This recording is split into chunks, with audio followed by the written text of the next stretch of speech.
It was a dark and gloomy night. The wind was eerily slamming the windows of the old house. Emre, a young child, found himself alone at home due to his parents' sudden trip.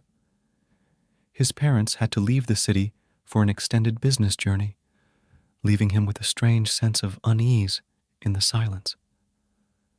The house seemed abandoned, as if his family had left it years ago. Wallpaper peeled off. Furniture was old and dusty.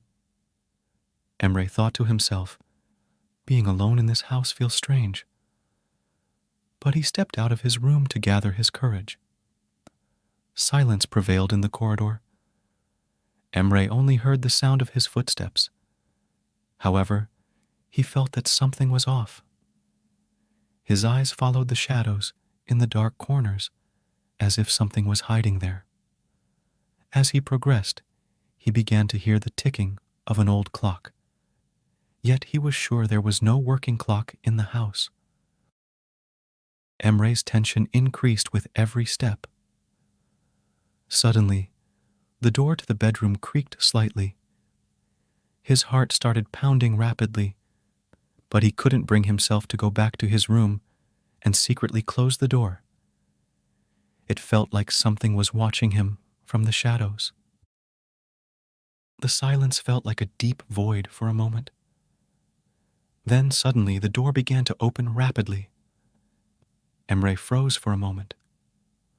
The door swayed as if under the influence of a mysterious wind.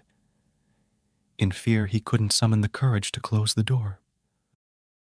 In that moment, a faint light appeared in the corner of the room. Emre slowly moved towards it. A silhouette gradually emerged, passing in front of an old family photograph.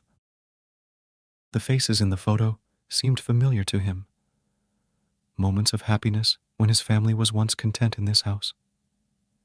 Suddenly, the lights in the room went out. With fear racing through him, a child's voice was heard. "Why are you here?" the voice asked, as if coming from the void. Emre couldn't find words to reply. At that moment, sounds from the past echoed through the house. Laughter, children's footsteps, the sound of happy memories. But these sounds filled Emre more with an internal loneliness than fear. Suddenly, all the sounds in the room stopped. The lights slowly came back on, and the mysterious child silhouette disappeared. Emre, still frozen, was left alone with this paranormal experience. The ghostly sounds from his family's old memories reminded him of the depth of the loneliness inside the house. After that day, being alone at home was never the same for Emre.